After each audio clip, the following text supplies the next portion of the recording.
प्यारे दोस्तों, आज हम आपको ऐसा कहानी सुनाने वाले हैं जिसे सुनकर आप हैरान रह जाएंगे। ये कहानी है एक ताजिर की हाफिजे कुरान बीवी का और एक तोते का। इस कहानी को मुकम्मल जानने के लिए हमारे साथ आखिर तक रहिएगा। प्यारे दोस्तों, एक बस्ती में एक ताजिर रहता था। यह बता दे कि व्यापारी को उर्दू में ताजिर कहते हैं। वो ताजिर काम के सिलसिले में दूसरे शहर आया जाया करता रहता था। उसका नाम अहमद था। उसके पास एक तोता था जो कि बहुत ही खूबसूरत था। उस ताजिर ने उस तोते को बोलना भी सिखाया हुआ था। ताजिर के घर में एक अमरूद का दरख्त था। उस दरख्त के ऊपर तोता बैठकर जोर शोर से आवाजें लगाया करता कि अहमद के हाफिजे कुरान बीवी जानी है, अहमद के हाफिजे कुरान बीवी बदकार है, इसको पत्थर मारो, इसे यहां से निकाल दो। सुबह सुबह फज्र का वक्त था। लोग नमाज पढ़कर अपने कारोबार की तरफ जा रहे थे। उस अमरूद के दरख्त के ऊपर यह खूबसूरत सा तोता बैठा हुआ हमेशा खामोश रहता था।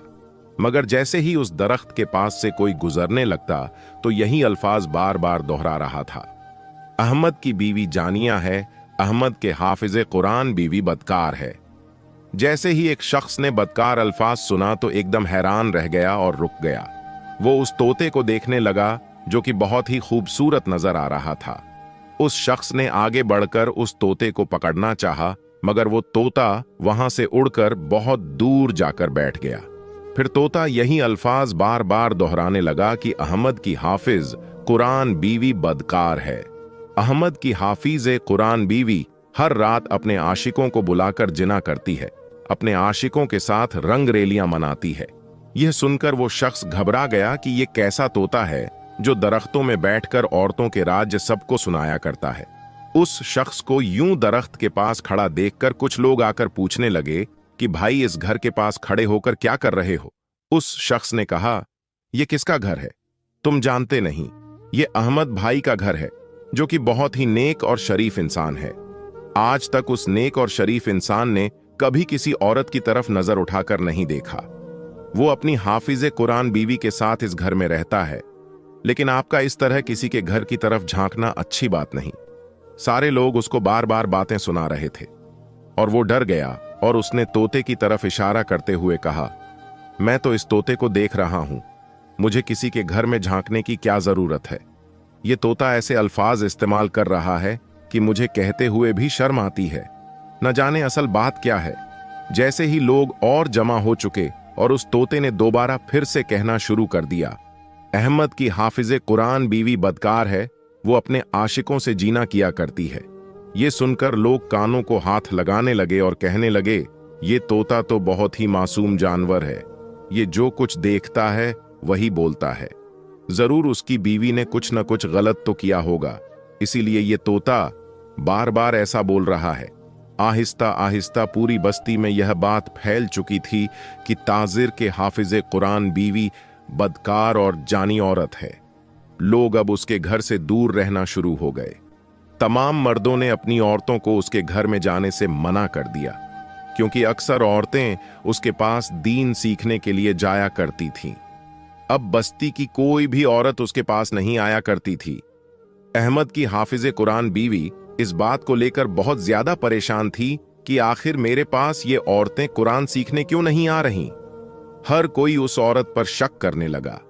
सुबह सुबह रोजाना वो तोता उस दरख्त पर बैठकर यही अल्फाज दोहराता रहता था और सारा दिन वो तोता कहां होता किसी को कोई खबर नहीं थी। अब सब लोग कहने लगे कि ये औरत बद किरदार है, ये औरत नापाक किरदार की है, इसलिए तो इसका शौहर इसको छोड़कर चला गया। अहमद बहुत ही नेक इंसान था। तिजारत करने के लिए घर से निकला, मगर वापस पलटकर घर नहीं आया। लोग तरह तरह की बातें उस औरत को सुनाने लगे। अक्सर लोग उसके घर की दीवार के पास खड़े हो जाया करते थे और बातें किया करते थे। 4 साल गुजर चुके थे। उसके बाद एक रोज एक काफिला बाजार में आया। वो काफिला आकर रुका तो उसमें अहमद भी था। 4 साल बाद वो अपने घर वापस लौट रहा था। लोगों ने उसको देखा तो देखते ही पहचान लिया और उससे मिलने लगे। कुछ लोगों ने तो उसको तंज करना शुरू कर दिया कि कहां रह गए थे, अपने घर की कुछ होश है या नहीं, तुम्हारे घर में तुम्हारे पीछे क्या हो रहा है, कुछ ख्याल तो कर लेते अगर इतना लंबा अरसा के लिए जाना था। अपनी बीवी को भी साथ ले जाते। अहमद को यूं भरे बाजार में अपनी बीवी का नाम लोगों के मुंह से सुनकर उसको गुस्सा आ रहा था, लेकिन फिर भी वो खामोश रहा। उसने अपनी बीवी के लिए बहुत कुछ खरीदा था, लेकिन जैसे ही अपने घर में दाखिल हुआ, आगे का मंजर देखकर वो हैरान रह गया। वो सारे तोहफे जो कि अपनी बीवी के लिए लाया था, उसके हाथों से छूटकर जमीन पर गिर चुके थे। और जब उस तोते ने उसको देखा तो तब भी अपनी जबान से यही अल्फाज दोहरा रहा था। सारी हकीकत खुलकर सामने आ चुकी थी। उसका शौहर बहुत ही ज्यादा नेक और शरीफ इंसान था। वो एक नेक शौहर था। जब उसने तोते के मुंह से अपनी बीवी की हकीकत सुनी, उससे बर्दाश्त न हुआ। वो कहने लगा कि अब इसका फैसला तो मस्जिद के मौलवी साहब ही कर सकते हैं। तुमने मेरे साथ अच्छा नहीं किया। मैंने तुम पर बहुत एतबार किया था।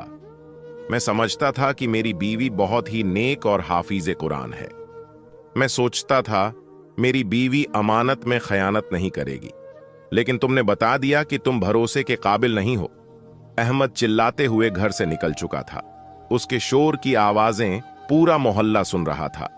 उस बस्ती में एक बहुत ही नेक मौलवी साहब रहते थे, जो अल्लाह के नेक बंदे थे। जब भी किसी कोई परेशानी होती, बस्ती के लोग मौलवी साहब के पास आते और अपनी सारी परेशानियां उन्हीं को बताते थे।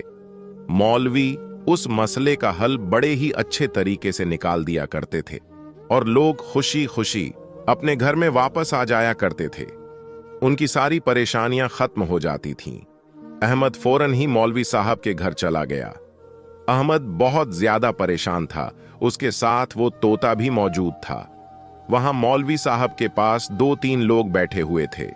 उस तोते को देखकर कहने लगे कि ये कैसा बदतमीज तोता है कि मालकिन के बारे में अजीब सी बातें करता है। मौलवी साहब उन लोगों की बातें सुनकर गले को निखारने लगे। उनको अपनी तरफ तवज्जो कर रहे थे। जैसे ही सब लोगों ने मौलाना की जानिब देखा तो वो अल्लाह के वली लोगों को कहने लगे, कोई हक नहीं पहचानता। तुम किसी की इज्जत पर यूं पीठ पीछे हमले क्यों कर रहे हो? अल्लाह की जात हर इंसान का पता रखती है। ये बातें करने से पहले जहन में रखना कि तोहमत इंतहाई बुरा काम समझा जाता है। अगर तुम किसी पर तोहमत लगाओगे तो याद रखना खुदा तुम्हें कभी भी माफ नहीं करेगा। वो लोग घबरा गए और सर झुकाकर हाथ जोड़कर कहने लगे कि मौलाना साहब गुस्ताखी माफ कीजिएगा, लेकिन हमने जो कुछ सुना बस वही कह रहे हैं। फिर आखिर माजरा क्या है? मौलाना साहब बहुत गुस्से में दिखाई दे रहे थे। कहने लगे कि तुम एक अफवाह सुनकर 2 कानों को बताते हो। वो 2 कान आगे बताते हैं और फिर वो 2 लोग आगे 4 लोगों को बताते हैं और इसी तरह गुनाह फैल जाता है और इसी तरह इंसान गुनाहों की दलदल में चला जाता है।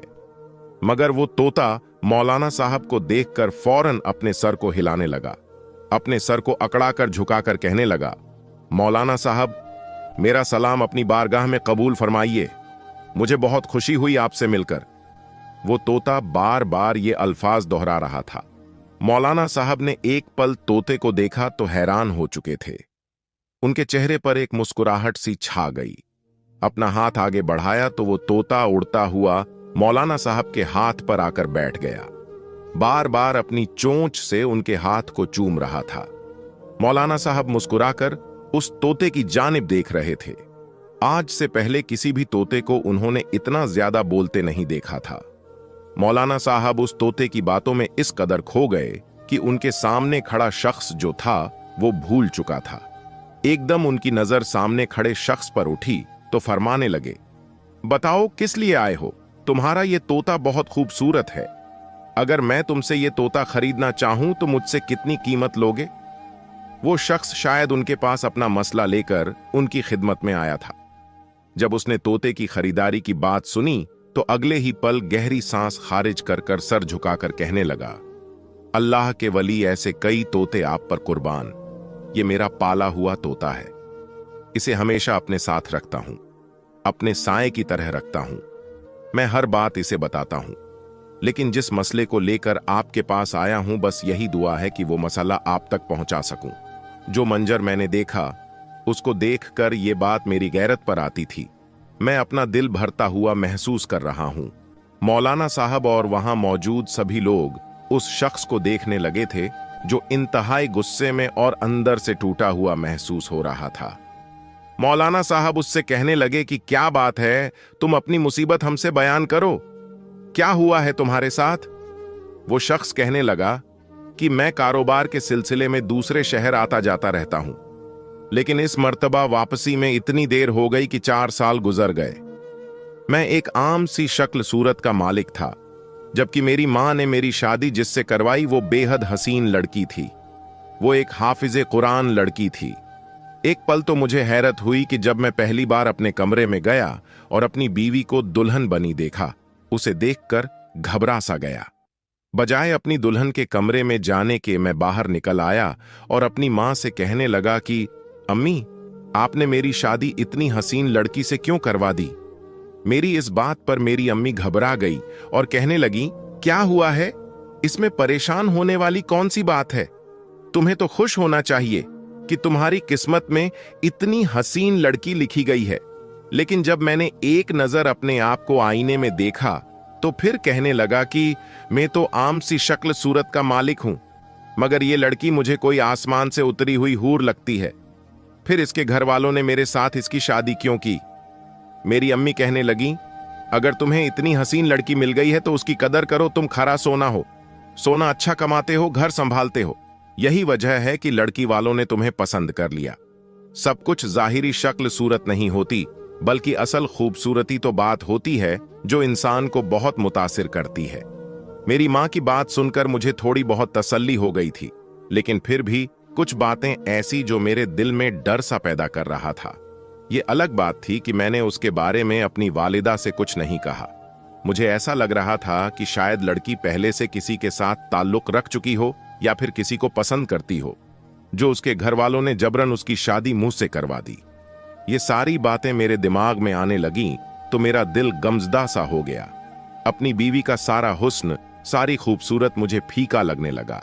जैसे चांद पर धब्बा नजर आ जाए तो चांद चांद नहीं रहता। मेरे साथ भी कुछ ऐसा हुआ था। मैं जब अपनी बीवी के पास जाकर बैठा, वो बिल्कुल नरम मुलायम रुई की तरह थी, लेकिन मैं उसके साथ काफी सख्ती से पेश आने लगा। मैंने बड़े ही गुस्से से उसके हाथों में एक अंगूठी पहनाई और कहने लगा कि अगर तुम चाहती हो कि तुम्हें खुश होकर जिंदगी मुयस्सर हो तो अच्छे से रहना, मेरी मां की खिदमत करना और जो कुछ मैं कहूं वो मानना। मैं तुमसे किसी भी तरह की कोई गलत बात न सुनो, वरना मैं गुस्से का बहुत ज्यादा सख्त हूं। मेरी इस बात पर वो अपना सर झुका चुकी थी। मैं जो जो कहता रहा वो मानती रही। उस रात मैंने अपनी बीवी पर जरा रहम नहीं किया था। मुझे गुस्सा था कि अगर वो पहले से ही किसी के साथ ताल्लुक कायम चुकी है, लेकिन शायद ये सिर्फ मेरे भरम थे। वो बिल्कुल पाक दामन थी, क्योंकि मुझे मेरी बीवी की बातों से, उसकी चाल चलन से वो ऐसा बिल्कुल भी नहीं लगती थी। फिर जाके मेरे दिल को करार आने लगा। धीरे धीरे अपना रवैया अपनी बीवी के साथ ठीक होने लगा। मेरा ये तोता मेरी दुकान पर ही पिंजरे में बंद रहता था। सारा दिन ग्राहक वहां पर आकर इससे बातचीत करते और खुश हुआ करते थे। इस तोते को कभी भी मैं घर में नहीं लाया था। वो मेरा एक पक्का दोस्त बन चुका था। अब कारोबार के सिलसिले में मुझे दूसरे मुल्क जाना पड़ गया। मेरे एक दोस्त ने मुझे वहां पर बुलाया था। हफ्तों का सफर था और सफर बहुत कठिन भी था। मैं अपनी बीवी को साथ नहीं लेकर जा सकता था। इसी दौरान मेरी अम्मी भी इंतकाल कर गई, लेकिन अफसोस मैं अपनी अम्मी को मिट्टी भी ना दे सका, क्योंकि मैं दूर सफर में था। अगर मैं वापस जाता भी तो मुझे 4 दिन का वक्त लगना था। इसलिए मैं घर न गया और अपना सफर जारी रखा। मेरी बीवी हर वक्त सजी संवरी रहती थी। जब से मेरी बीवी इस घर में आई थी, आस पड़ोस के लोग दीवारों से झांक कर हमारे घरों में देखने लगे थे। शायद मेरी बीवी का एक नजर दीदार करना चाहते थे। मुझे इस बात पर बहुत ज्यादा गुस्सा आता था। मैंने इसी बात को लेकर न जाने कितने ही लोगों के साथ में लड़ाई झगड़ा कर चुका था, लेकिन मेरी बीवी पर्देदार औरत थी, हाफिज कुरान थी। वो हर वक्त कुरान पाक की तिलावत करती रहती। मैंने उसको कभी सहन में भी घूमते नहीं देखा था, इसलिए मुझे उस पर एतबार था। जब मैं कारोबार के सिलसिले में जाने लगा तो अपने तोते को अपने घर छोड़ गया। और तोते को ये कहकर गया कि मेरे पीछे से घर का ध्यान रखना, मेरी बीवी पर नजर रखना, और कोई भी दीवार पर करके घर आने की कोशिश करे या किसी भी किस्म का कोई हमला करे तो शोर मचा देना, ताकि जल्द से जल्द लोग कोई ना कोई अमल कर सके। मेरा तोता बहुत वफादार था। कहने लगा कि ठीक है दोस्त, तुम जैसा करोगे वैसा ही होगा, मैं आपकी बीवी का ख्याल रखूंगा। मैं अपनी नेक बीवी को छोड़कर चला गया और वक्त बड़ी तेजी से गुजरने लगा, यहां तक कि 4 साल मुकम्मल हो गए। और फिर जब मैं घर वापस लौटा तो जो मंजर मैंने देखा, इतना कहकर वो शख्स खामोश हो गया। उसका चेहरा तो अभी से लाल हो गया था। न जाने उसने ऐसा कौन सा मंजर देखा था जो उसने देखा होगा तो उस पर क्या बीती होगी। वो इस कदर बिखरा हुआ दिखाई देने लगा था कि जो उसने मंजर अपनी आंखों से देखा होगा तब उसका क्या हाल होगा। मौलाना साहब ने जब उसे खामोश देखा तो उससे सवाल करने लगे, तुमने ऐसा क्या देख लिया? लेकिन उस शख्स ने गहरी सांस खारिज करके कहा, असल बात यह है कि मेरी बीवी उस वक्त कमरे में बिल्कुल बेजान मौजूद थी। बिस्तर पर लेटी सिसकियां और आहें भर रही थीं। अपने वजूद पर लपेटा हुआ कपड़ा उसने उतार रखा था, लेकिन जैसे ही दरवाजे की आवाज आई तो फौरन अपना वजूद लपेटने लगी। जब ये मंजर मैंने देखा, मेरे लिए हैरान कून मंजर था। मेरी बीवी उस वक्त इस हालत में मौजूद थी। कोई भी शख्स अगर देखता तो ना जाने क्या करता। वो रोते हुए बता रहा था कि मुझे मेरी बीवी के कमरे से किसी और की भी आवाजें आ रही थीं। कुछ तो वक्त भी ऐसा था, बाहर अंधेरा फैल चुका था। इस तरह की आवाजें सुनकर मैं घबरा गया। मैंने दरवाजे पर दस्तक दी और फिर जैसे ही दरवाजा खोलकर अंदर दाखिल हुआ, मेरी बीवी घबराते हुए अपना वजूद लपेट रही थी। उसकी हालत इस तरह की थी कि कोई भी मर्द देख लेता तो कुछ भी कर सकता था। सिर्फ इतना ही नहीं, मेरा तोता, जिससे मैं अपनी बीवी से भी ज्यादा मोहब्बत करता था, मेरी बीवी ने उसे पिंजरे में बंद कर रखा था और उसके मुंह पर कपड़ा लपेट रखा था और वो फरफरा रहा था। मैं घबराते हुए कमरे में दाखिल हुआ। बेशक वो मेरी बीवी थी, लेकिन मेरा तोता मुझे अपनी बीवी से ज्यादा अजीज था। मैंने सबसे पहले पिंजरा खोला, अपने तोते के मुंह से कपड़ा हटाया। मुझे देखकर वो चिल्लाने लगा, फिर मुझे वो जो बोलने लगा। मैं सोच भी नहीं सकता था कि मेरा तोता, जिसे मैं अपना सच्चा दोस्त समझता था, वो ऐसा भी बोल सकता है। कहने लगा कि अहमद, तुम्हारी बीवी अपने आशिक के साथ रातें गुजारती है। ये रातों को चिराग बुझाकर अपने आशिक के साथ गुनाह करती है। तुम्हारी बीवी जानिया है, बदकार है। बार बार वो यही अल्फाज दोहरा रहा था, जबकि मेरी बीवी अचानक मुझे वापस आता देखकर खुश होने की बजाय घबरा चुकी थी। और फिर कहने लगी कि आप ऐसे आ जाएंगे, मुझे यकीन नहीं था। आप मुझे खत के जरिए पहले बता देते, मैं आपके आने पर कुछ तैयारी कर लेती। वो जल्दी से उठी, लेकिन लड़खड़ा कर चल रही थी। उसका वजूद भीगा हुआ था। इससे पहले कि वो मेरे करीब आती, मैंने उसे थप्पड़ मार दिया। कहने लगा कि ये सब कुछ क्या है, कौन था इस कमरे में? मैं पागलों की तरह पूरे कमरे को टटोलने लगा, सामान उठा उठाकर फेंकने लगा। मैं उस शख्स को ढूंढना चाहता था जो उस कमरे में मौजूद था। मुझे तो अपनी बीवी पर पहले से ही शक था। मेरे जाने के बाद उसने मेरा इंतजार भी ना किया और अपने आशिक के साथ अपनी हवस को पूरा करती रही। इतना कहकर वो शख्स अपना सर झुका चुका था। मौलाना साहब उसकी बातें सुनकर हैरान थे। मौलाना के हाथ पर बैठा तोता कभी मौलाना को देखता, कभी सामने खड़े अपने मालिक अहमद को देखता। मौलाना ने तोते को देखा और कहा कि तुम्हारा मालिक क्या कह रहा है? तुमने उस कमरे में क्या देखा? क्या तुम झूठ बोल रहे हो? तभी वो फर फर बोलने लगा और कहने लगा, मौलाना साहब, आप पर मेरी जान कुर्बान, मेरी पूरी जिंदगी आपके कदमों में गुजर जाए, मैं आपका वफादार हूं। मौलाना हैरान थे कि एक तोता भला ऐसी बातें कैसे कर सकता था। तोता सिर्फ वही बोलते हैं जो उन्हें सिखाया जाता है, लेकिन ये तोता इस कदर शातिर और बुरी नीयत रखने वाला था कि खुद से ही उसको कुछ बोलता चला जा रहा था। अहमद का ये कोई आम तोता नहीं था, बल्कि वहां पर बैठे हुए तमाम लोगों को शक होने लगा कि जरूर इस पर जिन्नात का साया है। इसलिए तो इस तरह की बातें कर रहा था, क्योंकि एक परिंदा कोई भी साफ जबान में नहीं बोल सकता था। मौलाना को भी परिंदा वही सब कुछ बताने लगा जो अभी तक अहमद बैठकर बता रहा था। मौलाना ने एक गहरी सांस ली और कहने लगे कि तुम्हें कोई घर का फिक्र था, जब तुम्हें मालूम था कि तुम 4 साल के लंबे अरसे के बाद घर आओगे। तुम्हारा इरादा दूर रहने का था तो अपनी बीवी को साथ लेकर जाते। बहरहाल अब हकीकत क्या है सामने लानी पड़ेगी, देखना पड़ेगा कि सच क्या है और तुम्हारी बीवी तुम्हारी अमानत में खयानत करती है या फिर सरासर ये एक गलत फहमी है। सब कुछ खुलकर सामने आ जाएगा। वो शख्स सर झुकाए खड़ा था। कहने लगा कि मौलाना साहब बराए मेहरबानी करके मेरे घर का मसला हल कर दीजिए। अगर ये मसला आपने हल कर दिया तो मैं ये तोता आपको तोहफे के तौर पर दे दूंगा। मौलाना साहब मुस्कुराए और फिर उस शख्स से कहने लगे कि ये तोता अब मेरे घर में रहेगा। तुम वापस चले जाओ और जाकर अपनी बीवी के साथ अपना रवैया दुरुस्त रखो। वो शख्स हैरानगी से कहने लगा कि मौलाना साहब, मेरा तो उस औरत को देखने को भी जी नहीं चाहता। मेरा बस चलता तो इस वक्त उसका गला दबाकर मौत के घाट उतार दूं। वो तो बदकार औरत है और आप कह रहे हैं कि मैं अपनी बीवी के पास जाकर रवैया दुरुस्त करूं। मौलाना साहब उसको गहरी नजरों से देख रहे थे। फरमाने लगे कि मैं जो कह रहा हूं तुम उस पर अमल करो। हकीकत बहुत जल्द खुलकर सामने आ जाएगी। तुम जाओ अपनी बीवी के साथ अपना रवैया ठीक रखो। अपने इस रवैये से नफरत करो और आज की रात उसके साथ ताल्लुक जोड़ो। इंतहाई दिल बर्दाश्त लग रहा था। वो बहुत ज्यादा परेशान लग रहा था, लेकिन मौलाना साहब का हुक्म था, इसलिए उसने ये हुक्म मान लिया और कहने लगा कि जो आपका हुक्म मौलाना साहब। मगर इतने में वो तोता उड़कर अपने मालिक के कंधे पर बैठने लगा था कि मौलाना ने फौरन उस तोते को पकड़ लिया और वहां पर एक पिंजरा ला चुके थे और तोते को पिंजरे में बंद कर दिया।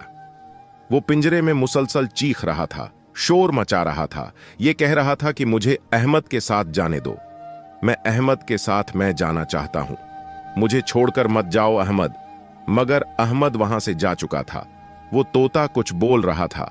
मौलाना साहब ने सोच लिया था कि वो आज रात अहमद के घर जाएंगे और देखेंगे कि उस घर में क्या होता है।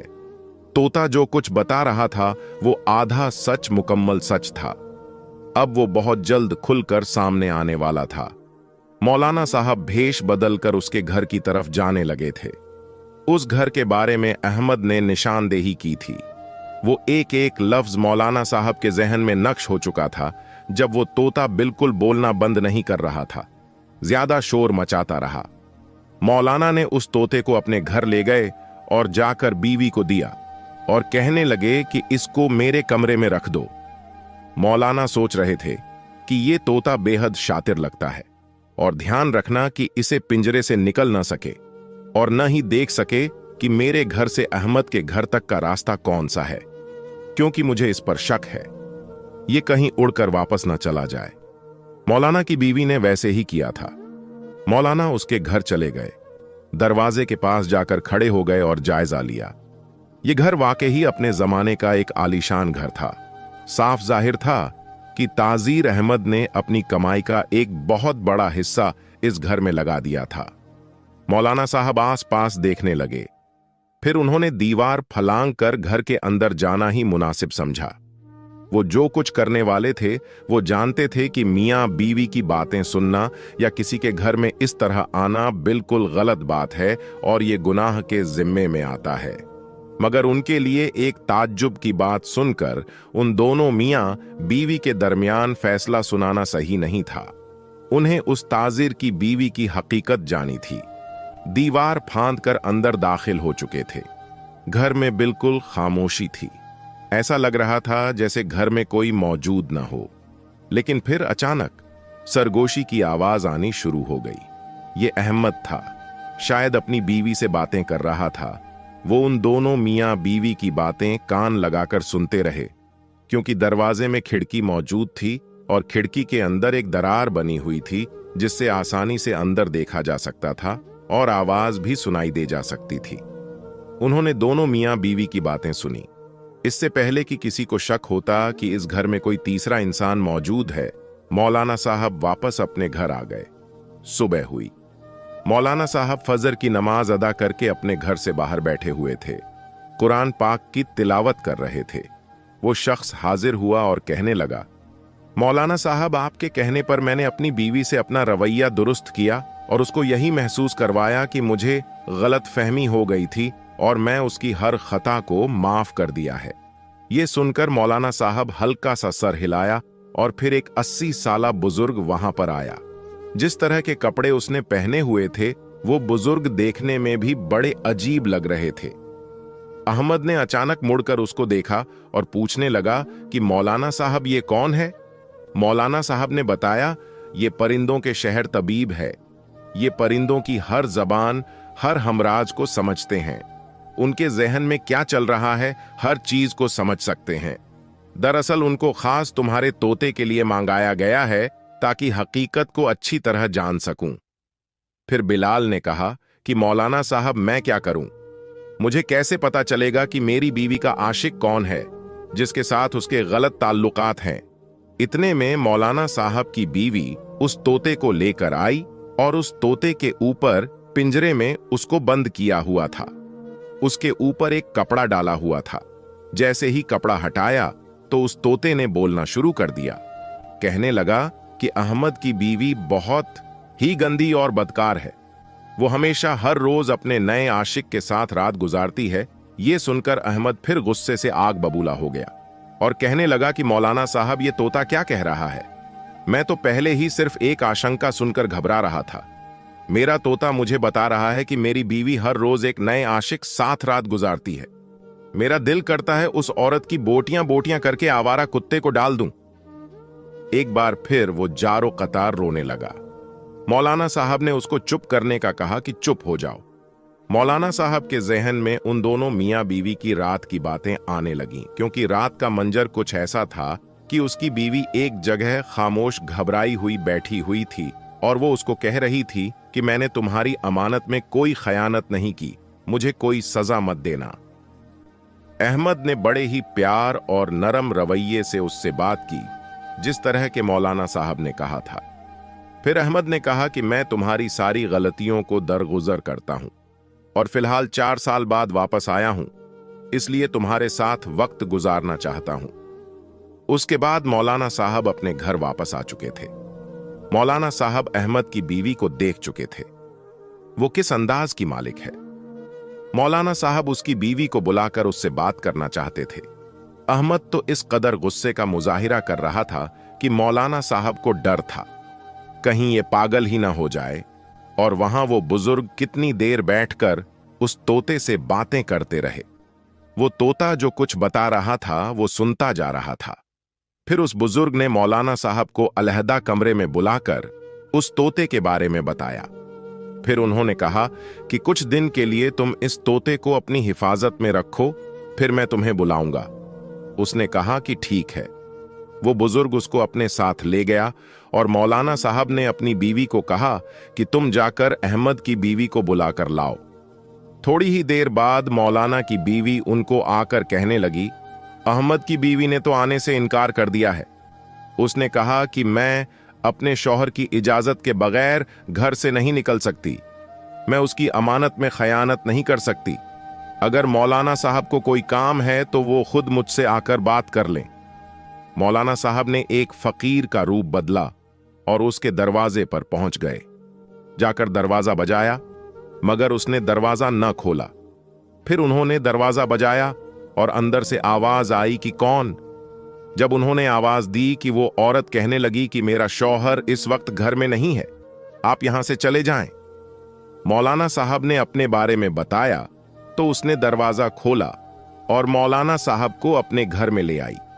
फिर मौलाना साहब ने उसको कहा कि जो भी बात सच है मुझे साफ साफ बता दो, ताकि मैं तुम दोनों मियां बीवी के बीच फैसला कर सकूं। यह सुनते ही वो औरत घबरा गई और कहने लगी, मौलाना साहब, वो तोता एक परिंदा है, कुछ भी बोल सकता है। आप उसकी बातों में आकर मुझ पर शक कर रहे हैं। इससे तो अच्छा है कि मैं मर ही जाती। मौलाना साहब कहने लगे कि इन सब बातों का वक्त नहीं है। मुझे सच बताओ कि शादी से पहले तुम किसी को पसंद करती थी या तुम्हारे शौहर के जाने के बाद तुमने अपने किसी आशिक के साथ रात गुजारी? क्योंकि एक बेजुबान जानवर झूठ नहीं बोल सकता। जो देखते हैं वो वही बोलते हैं। ये सुनकर वो औरत घबरा गई और रोने लगी।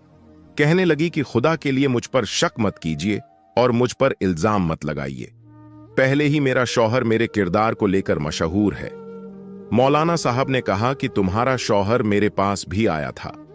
वो तुम्हारा सर धड़ से जुदा करना चाहता था, लेकिन मेरे कहने पर खामोश हो गया। इसलिए मुझे सच सच बताओ कि मेरे सामने किसी किस्म का कोई झूठ या मक्कारी नहीं चलेगी। वो ये सुनकर खामोश हो गई और रोने लगी। मौलाना साहब को वहां से वापस आना पड़ा, क्योंकि वो समझ चुके थे कि ये औरत जो है वो बेबस हो चुकी है, या फिर वो सोच रहे थे कि इसको अपने हुस्न पर बहुत गरूर है जो शादी के बाद इस्तेमाल कर रही है। वो सोच रहे थे हो सकता है कि इसकी शादी जबरदस्ती अहमद के साथ की गई हो, जो कि आम सी शक्ल का मालिक है, और फिर उसके इतना देर गायब रहने पर उसने अपने जज्बात पर काबू न रखा और अपने पुराने आशिक से अपना रिश्ता बहाल कर लिया। इस तरह के कई बरसों से उनके जहन में आ रहे थे। जब उन्होंने ये बात अपनी बीवी को बताई, उनकी बीवी भी उनको कई तरह के मशवरे दे रही थी, लेकिन हकीकत क्या थी ये अभी कोई नहीं जानता था। अब भला रोजाना मौलवी साहब के घर चक्कर लगाने लगा। उनको कहने लगा कि मौलवी साहब मेरी जान इस औरत से छुड़वा दें, मैं उस औरत को 1 मिनट भी बर्दाश्त नहीं कर सकता। आप मेरे सब्र का इम्तिहान ले रहे हैं। भला ऐसी औरत को कैसे बर्दाश्त कर सकूं जो मेरी अमानत में खयानत कर चुकी है, जिसका गवाह एक परिंदा है। फिर 1 हफ्ते बाद मौलाना साहब ने उस बुजुर्ग को बुलाया जो कि परिंदों का तबीब था। उन्होंने उसको कहा था कि जुमे वाले दिन उस तोते को लेकर आ जाना। जुमे की नमाज अदा करके मौलाना साहब मस्जिद से बाहर निकले। वो बुजुर्ग तोते को लेकर वहां आ चुका था। मौलाना साहब ने उन दोनों मियां बीवी को वहां पर बुलाया। वो दोनों मियां बीवी भी आ चुके थे। वो तोता उस तबीब के पिंजरे में था जिसके ऊपर अभी कपड़ा डाला हुआ था।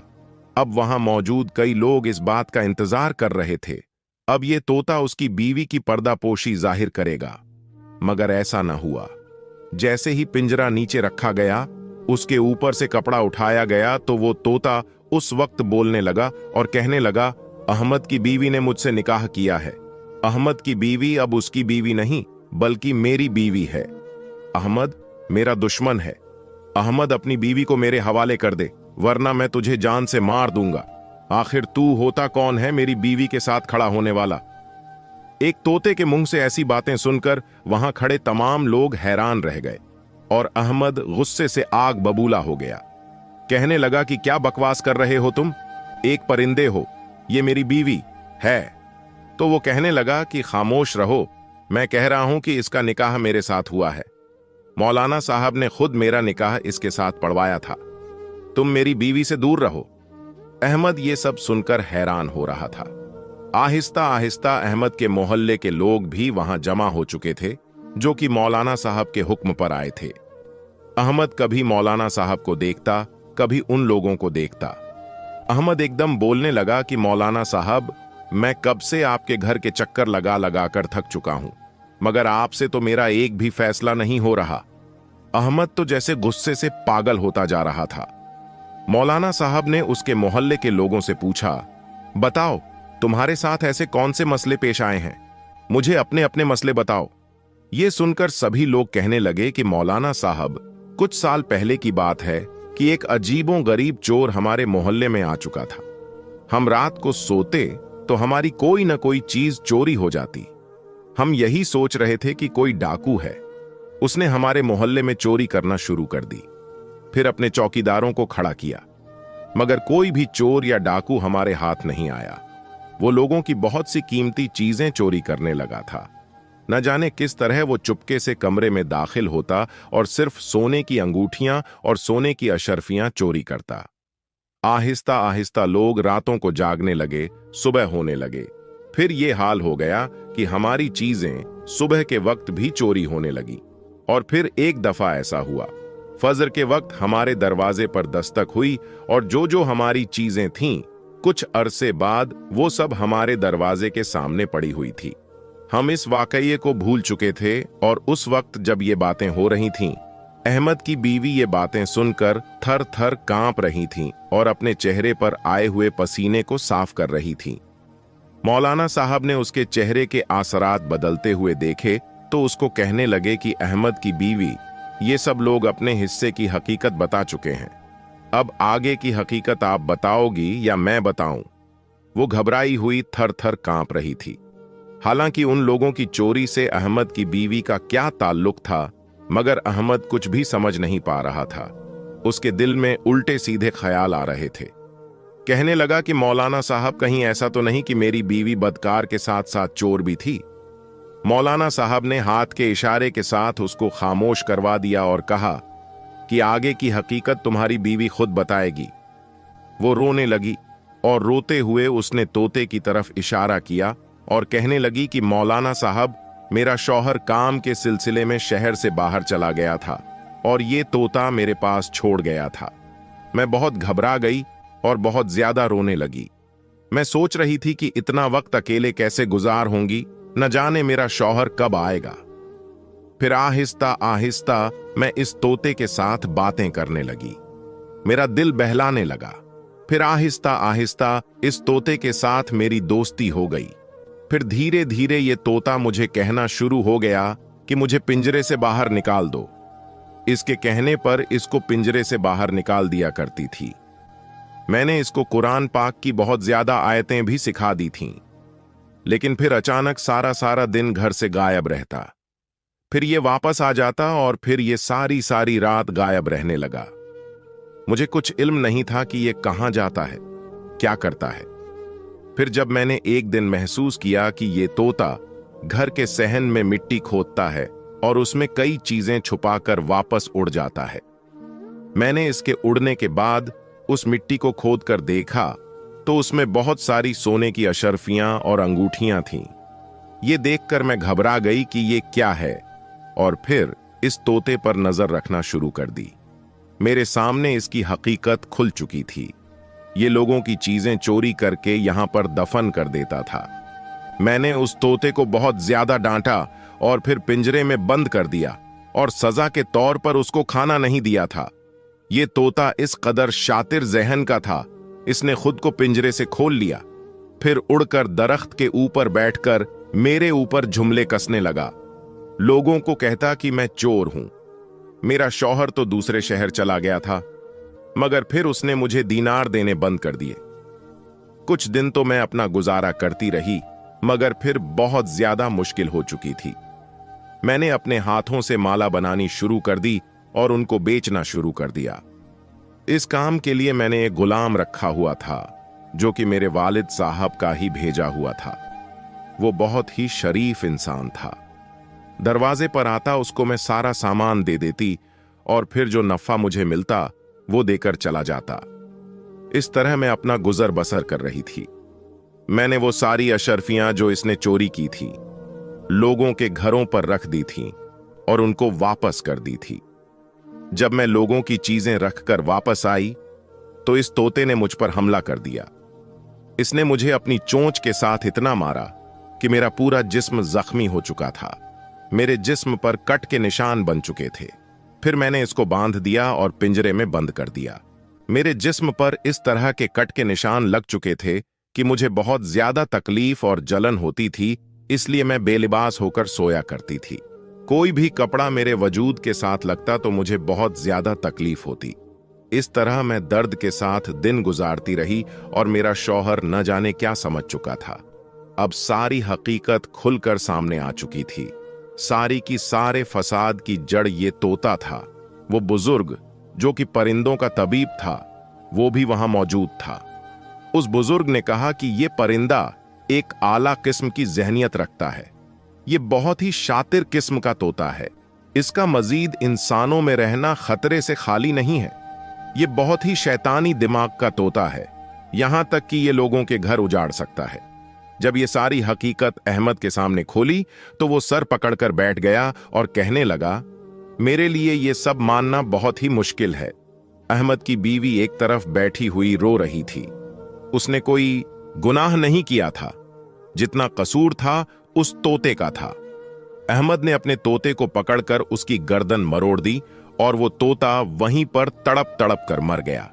वो तोता इतना शातिर था कि उसने दोनों मियां बीवी के दरमियान जुदाई डाल दी थी।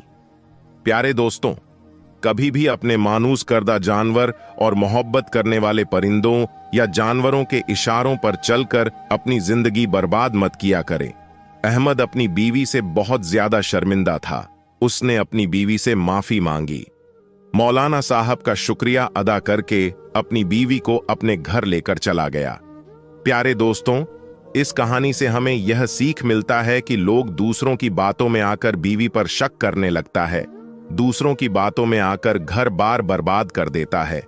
सुनी सुनाई बातों में विश्वास ना करें, बल्कि जो अपने आंखों से देखें वही सच माने, क्योंकि सुनी सुनाई बातों से न जाने कितनों के घर उजड़ जाते हैं।